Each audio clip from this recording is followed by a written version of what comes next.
leitoras e leitores assíduos, tudo bem?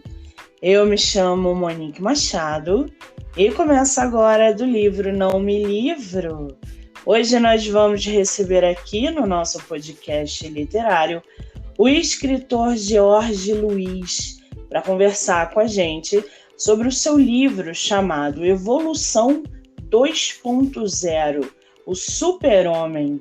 Luiz, querido, você está por aí? Olá, Monique, tudo bom? Prazer estar aqui. Tudo bem, querida? É sua primeira entrevista em podcast? Podcast, sim, Monique. Primeira vez. Que maravilha, que responsabilidade ingressar o nosso autor aí em entrevista em podcast. Você faz live literária pelo Instagram, TikTok, alguma coisa ou não? Não, eu lanço vídeos eventualmente, mais live eu não. E os seus vídeos são relacionados ao seu livro? É, sempre relacionado ao livro. Ou então à literatura em geral. E esses vídeos você posta onde? No TikTok e no Instagram. Ah, que bacana. Qual é o teu TikTok para quem quiser acompanhar os seus vídeos? Glau Lemos, com 2 L's. Glau Lemos com 2 L's. Muito bem. Para quem quiser seguir o nosso autor no TikTok e passar a acompanhar os vídeos que ele posta. Você posta o quê? Semanalmente? Diariamente? Como é que é? Gosto muito. Entendi. Então tá aí. Deixo a dica aí do nosso autor, onde ele posta vídeos no TikTok semanalmente relacionados a não só o livro dele, mas também a literatura em geral. Luiz, querido, você mora em qual estado brasileiro atualmente? Atualmente eu estou residindo em Pernambuco, Monique. Pernambuco, dizem que isso aí é uma loucura de tão lindo, né? Eu não conheço Pernambuco, mas conheço pessoas, amigos, familiares que já foram passar férias, enfim, temporadas, e dizem que é uma coisa lindíssima Pernambuco. Você conhece o Rio de Janeiro? Eu sou natural do Rio de Janeiro, Monique. Eu morei aí 17 anos. Não, mas peraí, deixa eu entender. Você nasceu aonde? Rio de Janeiro. Morei aí cerca de 17 anos. Aí depois me mudei para o Nordeste. Ah, tá. Agora eu entendi. É o carioca que foi para Pernambuco. Agora eu entendi. Que maravilha. Agora, você gosta de morar aí, Luiz? Você vê que, com certeza, né, a diferença de um estado para o outro, mas o que te atraiu para ir morar em Pernambuco? Na verdade, não foi atraído. Eu tive que ir. Eu morava com meus pais na época, né? E meu pai era militar e foi tranquilo para o Nordeste. E aí, primeiro, eu morei no Rio Grande do Norte, Natal, por 2 anos. Aí, só depois eu vim para Pernambuco. Ah, entendi. Agora eu estou entendendo muito bem. Agora, Luiz, querido, eu estou aqui com a capa do seu livro, Evolução 2.0, Super-Homem. Quem vem acompanhando o meu trabalho sabe que eu adoro capas. Pelo designer, pela mensagem, pelo título. E a tua capa, ela é sensacional. Como é que foi a produção dessa capa? Você já tinha uma ideia que essa capa ia ser do jeito que tá? Você teve ajuda de alguém? Como é que surgiu essa capa? A grande parte do trabalho foi da editora, né? Claro que eu trabalhei junto, nós discutimos a ideia, né? Eu queria alguma coisa do tipo, e eles algo realmente bom com essa capa. Ô Luiz, você pode repetir só o final, por favor, que cortou? Essa capa ficou muito boa. Foi um produto que eu fiz junto com a editora, né, Penalux. Realmente trabalhou muito bem. E nós tínhamos algumas ideias, né? Eu lancei para eles as ideias, eles captaram algumas coisas e lançaram essa capa que realmente ficou muito boa. Ela é muito elogiada por aí. Sim, ela ficou muito bonita, porque os tons que usaram, a forma que mesclou tanto esse homem com aquela luz, aquele sol lá atrás, é uma coisa assim. Eu tenho escutado bastante sobre os trabalhos da editora, né? É Penalux, não é isso? Penalux, exatamente. Eu tenho escutado bastante sobre essa editora, visto alguns trabalhos dela, inclusive alguns escritores com quem eu trabalho são dessa editora, e eu tenho visto realmente trabalhos belíssimos na capa, e elogios, inclusive, dos próprios escritores. Vocês estão aí de parabéns na produção dessa capa. Quem quiser dar uma olhada na capa, a nossa entrevista vai ser vinculada aí lá no canal do YouTube do Livro Não Me Livro, onde vocês vão poder apreciar a beleza dessa capa. Muito bem. Luiz, me diz uma coisa. Seu livro trata do quê? O que é o seu livro? O que você vem trazendo para a gente durante a sua narrativa?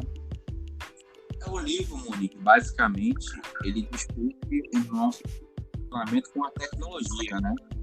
Nem sempre é um relacionamento muito bom, alguns odeiam a tecnologia, né? Mas, querendo ou não, usamos ela, dependendo dela. E o livro tem como um enredo uma pessoa que quer melhorar através da tecnologia. Gera muita polêmica, algumas pessoas gostam, outras não. Mas eu discuto todas essas coisas do relacionamento da espécie humana com a tecnologia, que realmente é muito complicado se relacionar. Sim, exatamente. É ainda uma relação muito complicada. Eu estou com a sinopse aqui do seu livro. Eu posso ler para a galera se inteirar ainda mais um pouco sobre o seu livro? Pode lê aí. Gente, eu vou ler para vocês um pedacinho da sinopse do livro Evolução 2.0 Super-Homem, do escritor Jorge Luiz, tá? Vocês vão poder acompanhar o episódio também do livro, exclusivo do livro, aqui no podcast, ou pelo Spotify, Anchor, Amazon Music ou no canal do YouTube. Em uma sociedade onde os mais ricos possuem acesso desigual à tecnologia, Frank, um homem medíocre, procura mudar sua vida ao entrar para uma seita que incentiva intervenções genéticas para evoluir a espécie humana. Em sua busca por uma evolução biológica e pessoal, ele irá se deparar com uma série de encontros inusitados e diálogos únicos, sempre procurando responder à questão: até que ponto a tecnologia pode melhorar o ser humano? Luiz, essa sinopse ficou extremamente atrativa. Como é que foi a produção dessa sinopse? Foi só sua ou a editora também teve o ponto ali, o dedinho deles ali? Não, na sinopse realmente foi somente eu que tive que dar uma olhada no livro como um todo, né? Tentar resumi-lo em poucas linhas. Então a sinopse realmente foi uma coisa só da minha cabeça mesmo. Ficou maravilhosa, atrativa, curta, objetiva, você não dá spoiler, não é um resumo do seu livro, quer dizer, ficou muito boa essa sinopse. E já que a gente está falando do Frank, quem é esse Frank? Quem é esse personagem? Frank é uma pessoa comum, assim como todos nós, ele trabalha uma empresa, assim como todos nós, só que ele não está satisfeito com sua vida. Ele é apaixonado por uma mulher que ele não consegue se relacionar com ela, ele tem alguns sonhos, só que esses sonhos estão fora do alcance dele. E aí, em certa parte da vida dele, ele recebe um convite de uma pessoa que possui bastante dinheiro, ele não recusa esse convite, né? E ele começa a andar em uma estrada aí que ele nunca andou, para deixar de ser uma pessoa medíocre e tentar melhorar através da tecnologia. Só que é aquilo, o ser humano ele não tem problema só por causa da tecnologia, né? A nossa natureza humana é muito complicada, né? Porque nós conseguimos ter acesso à tecnologia melhor e necessariamente vamos nos tornar seres humanos melhores. E é isso, exatamente isso que acontece com o Frank. Nossa Senhora, essa história deve ser incrível. Quantas páginas tem o seu livro? Há cerca de 125, 126. 125, 126. Quer dizer, não é um livro grande, você consegue ler aí numa tarde inteira e que aborda um tema realmente que precisamos falar, né? Que é essa relação do humano com a tecnologia. A gente estava falando sobre a editora ainda há pouco. E você gostou dessa sua experiência de publicar por uma editora, Luiz? Ou você tem planos para um futuro, para um lançamento futuro, fazer de maneira independente, por exemplo? Não, eu gostei, Monique, de publicar como editora. O pessoal me deu um apoio muito bom. Eles conversaram muito comigo, viram várias ideias. Eu gostei muito do trabalho deles, né? Você mesmo viu aí a parte gráfica, ficou muito bonita a capa. O trabalho interno do livro também ficou muito bom. Eu gostei, em geral. Eu queria só corrigir uma informação. O livro não possui 126 páginas, são 226 páginas, na verdade.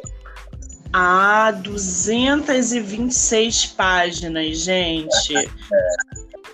O livro físico e provavelmente o digital também, porque quando a gente diagrama o livro, aumenta aí o número de páginas. Muito bem. Agora, Luiz, esse seu livro é o seu único livro publicado?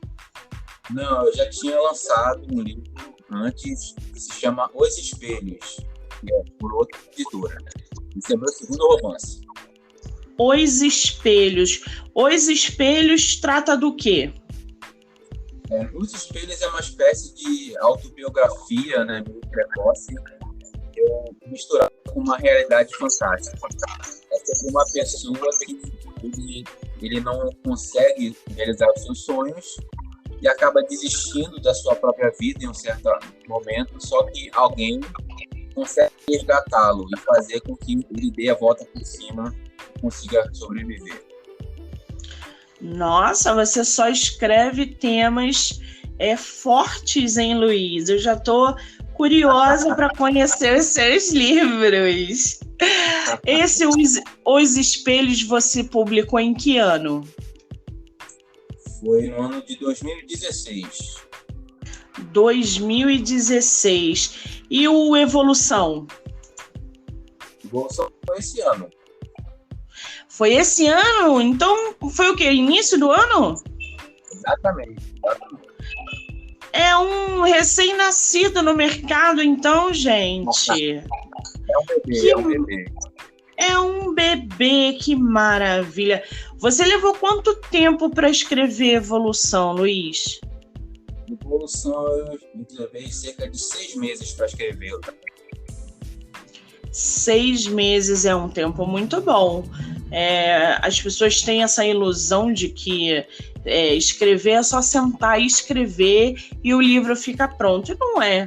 A gente que escreve sabe que muitas vezes a gente precisa de inspiração, muita disciplina, e às vezes escrever uma história não é em um mês e meio. A gente escreve, reescreve, vai esculpindo o texto, passa pelo processo de publicação, enfim, não é tão simples como as pessoas pensam. Então, esse período de 6 meses é uma boa média aí para escrever um livro. Me diz uma coisa, já que a gente está falando de publicação e de escrita de livro, Você já tem em mãos aí um próximo lançamento ou está muito cedo? Não tá. Se bem que eu já estou escrevendo o próximo livro, mas está muito cedo para o próximo lançamento ainda. Porque acabou de lançar um, né, gente? Aí a gente já tá falando de próximo lançamento. Quer que o homem seja uma máquina, aí não dá, né? Agora, Luiz, me fala uma coisa. Você, como é que é a sua relação com a escrita? Você é aquele escritor que senta diariamente para escrever? Você só escreve quando tem inspiração? Como é que você funciona em relação à escrita? Disciplinar, né? É como você falou antes, o processo de escrita precisa de disciplina, né? Então, eu acordo comigo mesmo todos os dias, vou escrever aí pelo menos uma página, 2 páginas, dependendo de como eu estou naquele dia, né? Mas eu tento escrever todo dia. É bom essa disciplina de você sentar e escrever diariamente, nem que seja só uma frase. Isso trabalha muito a sua perseverança. Hoje eu não estou inspirado. Dane-se, senta ali e escreve pelo menos uma frase, porque a inspiração vem, as ideias vêm, você não bloqueia. Então a disciplina na escrita é fundamental. E em relação à leitura, Luiz, você é aquele escritor que lê, você é aquele leitor que virou escritor. Como é que você lida com a leitura? Sou aquele leitor que virou escritor, né? Eu gosto de ler muito literatura e filosofia. Então, é natural que você acabe tendo vontade de escrever as suas próprias ideias e as suas próprias histórias. Exatamente, você falou uma coisa boa aí. Nem todo leitor, gente, é escritor, mas todo escritor tem que ser, ou todo bom escritor precisa ser um excelente leitor. A leitura, ela é assim, ela vai modificando a sua mente, a sua criatividade. Você começa um livro aqui, começa outro ali, daqui a pouco você está lendo vários livros e daqui a pouco você sente a necessidade de escrever. É assim que funciona quando a gente lê. Né? Muitas pessoas dizem que leitura é chato. Não, chato é ser burro, chato é ser ignorante. Leiam, né? Eu acho. Leiam. É o quê? Você tá certíssima. Eu falo sempre para os meus autores, leiam tudo, leiam qualquer coisa, leiam sempre, porque é ela quem vai ajudar e amadurecer a escrita de vocês, não tem outro caminho, né? Então, você está lendo o que atualmente, Luiz? Atualmente eu estou relendo O Castelo de Kafka. Já ouvi falar, mas não tive a oportunidade de ler. Tá aí mais uma dica. Muito bom, você não sabe nada. E me diz uma coisa, qual é o teu escritor e tua escritora favorita? É exatamente Kafka.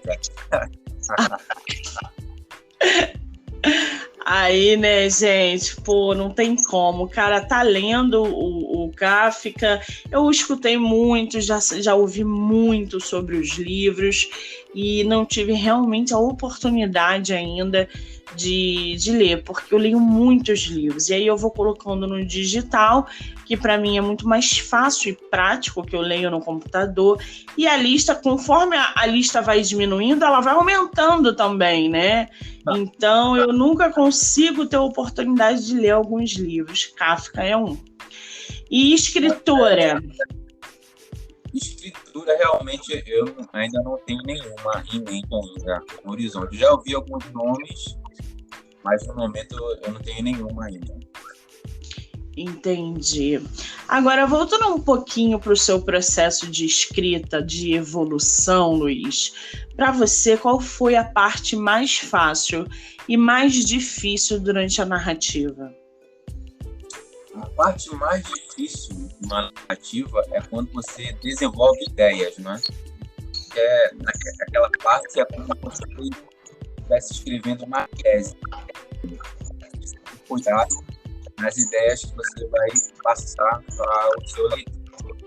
A parte mais fácil é desenvolver a história. Para mim é divertido. Eu começo a desenvolver a história, e às vezes eu passo horas escrevendo. Essa sua última frase saiu cortada. Você passa o que escrevendo? Passo horas escrevendo sem perceber quando eu me divido. Muito bem. Eu acho que a escrita é uma diversão, né? A gente, quando gosta de escrever e senta para produzir uma história, se a gente não se divertir, a gente trata aquilo com muita má vontade. E a gente acaba transformando o nosso texto num peso. E não é isso que a gente quer. Né? O escritor, ele tem que ter essa consciência de que escrever tem que ser divertido. O que é melhor na vida de alguém do que você poder criar personagens com características de pessoas que você conhece, expor situações através de pensamentos e sentimentos próprios e dar vida a uma história que fala muito também do seu ambiente, de você. Eu acho que ser escritor é isso, é você produzir se divertindo, senão você nem senta, nem se propõe a criar um mundo imaginário, enfim, o autobiográfico não vale a pena. Então, se divertir é muito importante. Agora, Luiz, me diz uma coisa, você escreve desde quando? Eu escrevo, olha, eu comecei escrevendo música e poesia, na verdade, aos 11 anos de idade. Nossa, mega precoce. Quer dizer, poesia e música com 11 anos não é para qualquer um não, tá, gente? 11 anos, com 11 anos eu comia areia do parquinho, ó. O cara tava compondo música, né? Para vocês entenderem. Eu comia areia também, só depois escrevia, mas eu comia areia também. Você comia areia para alimentar o cérebro, né? Assim, que areia gostosa, isso aqui dá uma música. Exatamente. Muito bom, gente, para vocês verem como cada pessoa funciona, né? 11 anos, tudo bem, eu comecei a escrever também muito nova, em diário. Eu lembro que eu ficava no meu quarto escutando, na época, o que estava bombando era o Titanic. E eu tinha comprado o CD do Titanic, e eu ouvia aquelas músicas compulsivamente do Titanic, aquela coisa melancólica, triste, e eu escrevia no diário tudo que eu queria através daquelas músicas tristes do Titanic. Olha, eu comecei com diário assim, então cada pessoa funciona de um jeito, é muito interessante isso, né? Ai, ai. É o quê? A escrita, ela é uma necessidade, né? Você quer colocar aquilo que você está sentindo para fora. E a escrita é um meio. Você achou um meio para fazer isso. Exatamente. Você, dentro do seu ciclo familiar, alguém escreve ou é só você? Não, sou só eu. Minha mãe gosta de escrever algumas coisas, mas é só para ela. Estou mesmo só eu. Olha, não diga que é só você escritor. Se a sua mãe escreve, ela também é uma escritora. Ela pode não ter publicado, mas veio aí essa herança genética aí, talvez, entre aspas, da escrita, né? Ela te incentivou a escrever, Luiz? Ou ela só tomou aquele baque que você escrevia quando você publicou? foi só o Bal. Ela nunca falou nada, não. Você pegou sua mãe desprevenida, né? Ela deve ter sentido orgulhosa. Ela deve ter pensado assim: nossa, eu nem sabia que o meu filho escrevia, gente. Puxou isso de mim. Ela falou pra você? Bem isso. Falou exatamente isso. Ai, gente, mãe é uma coisa muito séria, né? Mãe é um negócio sério demais. Agora, Luiz, você tá com o seu livro aí pertinho de você? Você pode ler um trechinho pra gente? Posso sim. Vou ler uma parte a respeito dos celulares. Tá. Posso começar? Pode. Bora lá, abre aspas. As pessoas apenas usam o celular para se comunicar com quem realmente precisam ou realmente querem. Caso essas pessoas já estejam ao seu redor, elas não precisarão ficar no celular. Lembre-se que vivemos em grandes aglomerações. Nós ligamos para... O que o celular faz é nos aproximar de alguma forma aquelas pessoas que realmente nos importam. Nas cidades, nos coletivos, nos shoppings, a maioria dos indivíduos não nos interessam. O que acontecia nas cidades sem celulares é que cada pessoa ia para o seu rumo, sem falar com ninguém, a menos que haja algum motivo para isso. Agora, com telefones móveis, isso muda, pois podemos falar com quem realmente nos importa como quisermos. Antes dos celulares, ninguém saía falando com estranhos pelas ruas à toa. Não se engane, meu amigo. Os hábitos sociais mais profundos dos humanos continuam intactos. O que a tecnologia faz é dar poder para que as melhores e piores partes da nossa espécie se manifestem de maneira mais notável e inteira. Uau! Eu vou te falar que esse trecho aí deixa a gente com a pulga atrás da orelha. E já que você falou da tecnologia, né, leu um pouquinho pra gente, como é que você vê essa relação dos celulares na geração que está chegando agora? A garotada de 5, 6 anos, que não conseguem mais sair do celular. Pô, meninos aí de 4 anos que ensinam a gente a baixar aplicativo. Como é que tu vê essa relação aí da tecnologia, da internet, do celular com a geração que está chegando? É preciso que a gente tenha consciência que o celular, para essa geração que está chegando agora, é o que a televisão foi para a geração anterior.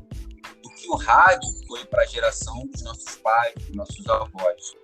Então, cada geração tem uma tecnologia própria, surge, né, enquanto aquela geração vai surgindo ao mesmo tempo. É muito comum que uma geração despreze a outra tecnologia, simplesmente porque essa tecnologia mais nova surgiu depois. Não surgiu na nossa era de ouro, que é a adolescência, que é a infância. Então, é comum vermos crianças, por exemplo, com canais de YouTube, né, com 6, 7 anos. É isso. O celular é... Você não acha que isso acaba distanciando essa garotada de uma coisa mais real, de uma relação mais real? Com certeza, isso pode acontecer, né, se for exagerado. Com certeza isso pode acontecer. Mas se for de uma maneira moderada, na verdade não. Talvez até ajude a ficar mais perto das crianças. E lembre que, através da tecnologia, você pode falar com crianças dos estados e outros países. Por um lado, né, essa aproximação entre aspas, ela foi muito benéfica, sim, eu tenho que concordar. A gente consegue conversar com pessoas do outro lado do mundo, elas estão do outro lado do mundo e a gente está próximo, porque a gente está se vendo através de uma chamada de vídeo, a gente está se ouvindo através de do celular, enfim, várias ferramentas. Mas eu acho também que é uma forma de distanciamento do mundo real. Existem casos, inclusive, eu estava vendo outro dia no YouTube, na internet, eu não lembro aonde, um homem que estava ficando calvo porque ele vive no mundo virtual. E quando ele estava ele vive no mundo virtual, assim, é uma espécie de The Sims. Ele tem uma cidade, uma casa, um trabalho no mundo virtual e ele usa um fone é um aparelho na vista e no ouvido, onde ele existe no mundo virtual. E quando ele vem para o mundo real, só para fazer as necessidades fisiológicas dele, que é quando ele tira tudo todo o equipamento, ele se viu como calvo, porque o cabelo dele está caindo por causa dessa vida dele virtual. E aí ele foi para ser estudado e os cientistas falaram, olha, realmente isso está acontecendo. Então, quer dizer, esse mundo virtual, essa tecnologia, ele não tem vida social. Como é que uma pessoa sem vida social pode ser uma pessoa saudável? Então, eu tenho muito medo dessa geração que está no celular, que vive uma vida virtual, de cada vez mais a solidão deles aqui, afeto. A gente com a pandemia já não podia mais se beijar, se abraçar, né? A gente não podia mais. Então, cara, uma geração que chegou assim já com um mundo muito perturbado. Eu acho... Eu ainda amadureço essa ideia do que é pós e contra do celular, da tecnologia, nessa garotada que está crescendo. Agora, Luiz, me diz uma coisa, você já passou pelo bloqueio criativo durante o seu processo de escrita ou não? Não, felizmente não. Eu sempre produzi de maneira bem estável. Nunca parei de fazer, não. Nossa, mas que felizardo, gente. Nosso autor não foi apresentado ao bloqueio criativo. Isso é muito bom. É uma novidade, isso é muito bom. Talvez porque ele se discipline a escrever todo dia. Pode ser isso também, tá? Pode ser isso. Fala, pode falar. Eu me forço a escrever, mesmo que eu não tenha ideias, eu vou escrevendo, aí depois eu organizo o que eu escrevi. Muito bem, por isso que não foi apresentado ao bloqueio, fica a dica aí. Agora, você como autor publicado, Luiz, qual é o conselho que você dá para novos escritores? O conselho que eu dou é que tenham consciência que escrever um livro não para quando você escreve a última linha. Todo um processo depois, um processo de marketing, pós-produção, você precisa divulgar o seu livro. Você precisa forçar para isso. Exatamente, você tocou num ponto muito bom. O escritor ele não tem que parar, nem de escrever, nem de divulgar. Escrever é 1% do oceano que ele tem dentro do mercado de publicação. Ele acabou de escrever, ele vai ter que reescrever, molda o texto, manda para revisão, procura diagramação, vê editora e a divulgação. Não pensem em vocês, escritores de editora ou de publicação independente, que publicou o livro e acabou o seu trabalho. A divulgação ela precisa ser constante. E entendam que divulgação é diferente de venda de livros. O caminho da venda do seu livro ele é muito mais longo do que o da divulgação. Primeiro, a galera precisa ter visibilidade. Deixe as pessoas verem o seu livro, conhecerem a sua história. Faça sorteio constantemente no Instagram. Traga o seu leitor para você, para que ele veja a sua sinopse, a sua capa, se interesse pelo que você está escrevendo. E aí sim, a longo prazo, a gente consegue vender o livro, né? Essa ilusão de que publicou o livro e não precisa mais fazer nada, vou botar as pernas para o ar, é uma ilusão assim imensa. Não façam isso.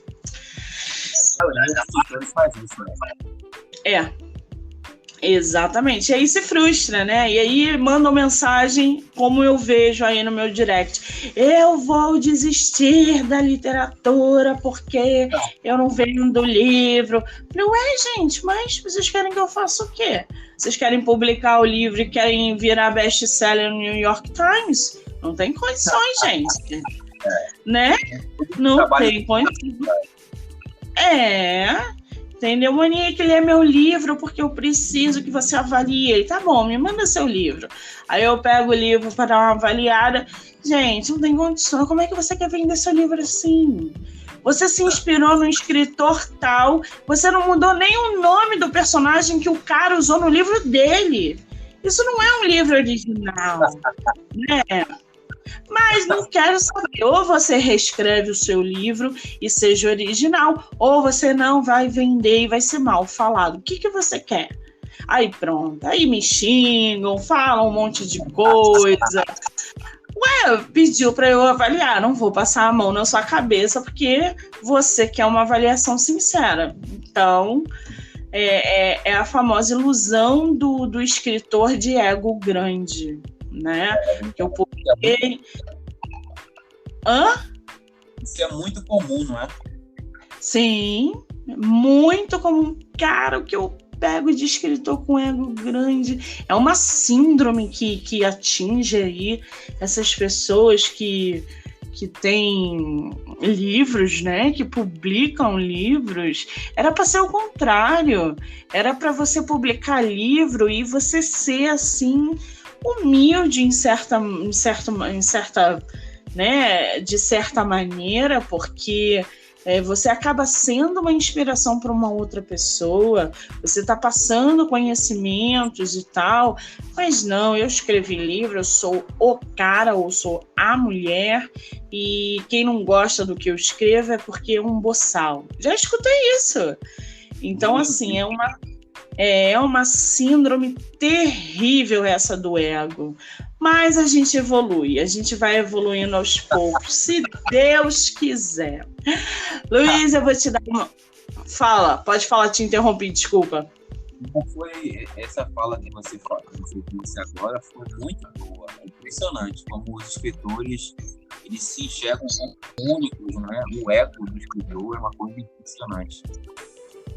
Sim, você sabe que outro dia a gente estava falando agora, né, de divulgação e tal, e aí tinha uma escritora que falou assim: mas eu estou no mercado há 10 anos e nunca paguei por uma divulgação.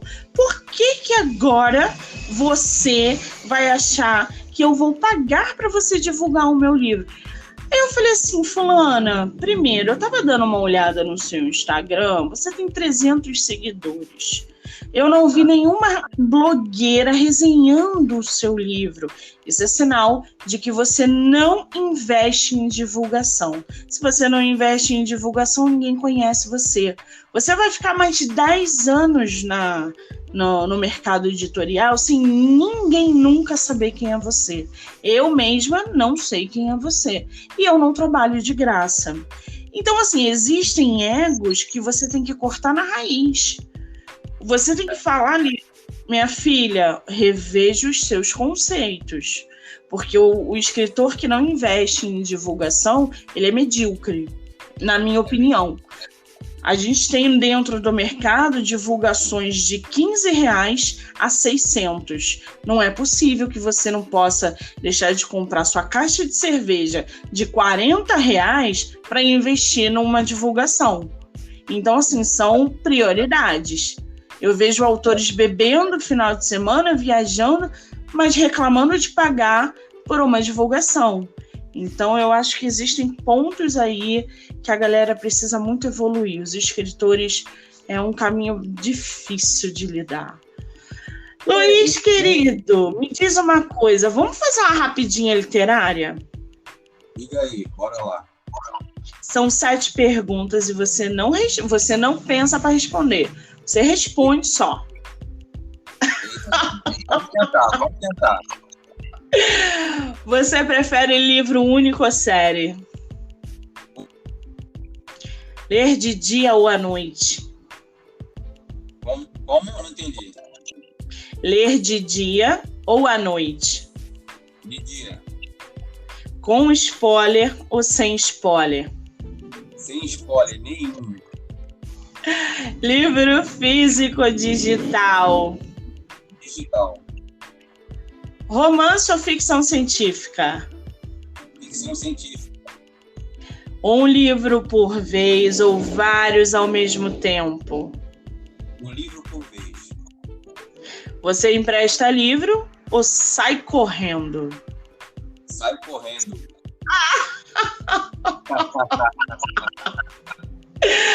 Ô, Luísa dos meus, gente, ele sai correndo.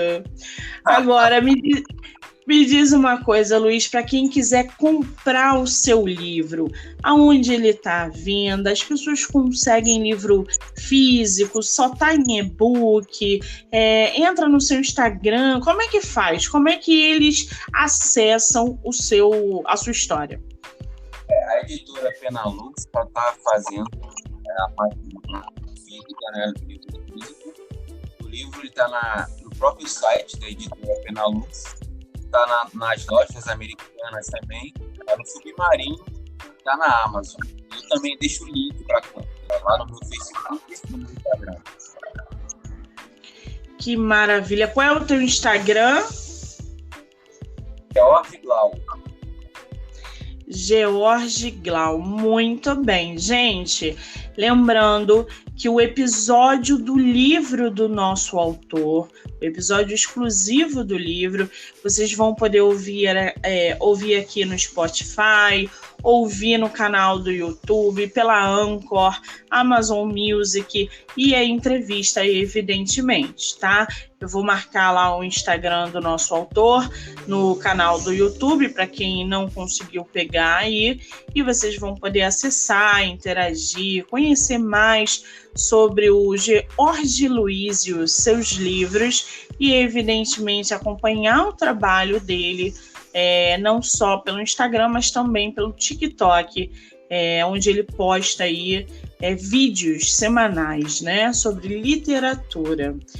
Luiz, querido, você sobreviveu à sua primeira entrevista no podcast.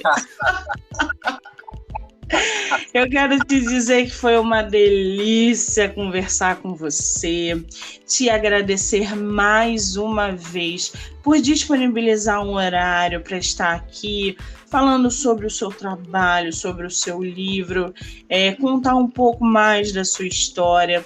Desejar para você todo o sucesso do mundo, que você não pare de escrever, continue escrevendo, contando as suas histórias e muitíssimo obrigada, querido. Isso, Mônica, eu que agradeço, sucesso para você e vamos lá, continuar divulgando a literatura no nosso país.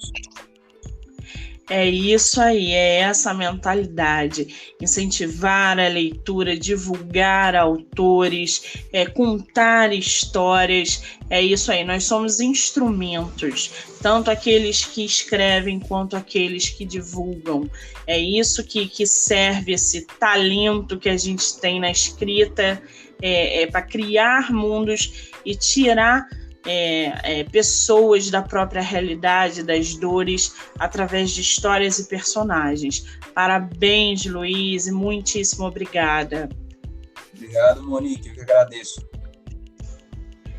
Muito bem, gente, esse foi o nosso autor, George Luiz, que esteve aqui com a gente com um bate-papo maravilhoso sobre o livro Evolução 2.0, O Super-Homem, tá bom? Eu espero vocês na próxima entrevista. A maratona de lives no Instagram acabou. Foi um sucesso esse mês. Eu volto mês que vem no Monique MM18 com mais autores, com mais bate-papo. E aqui no podcast as entrevistas continuam consecutivamente, tá bom? Eu sou Monique Machado. E esse foi do livro Não Me Livro. Beijo, até a próxima!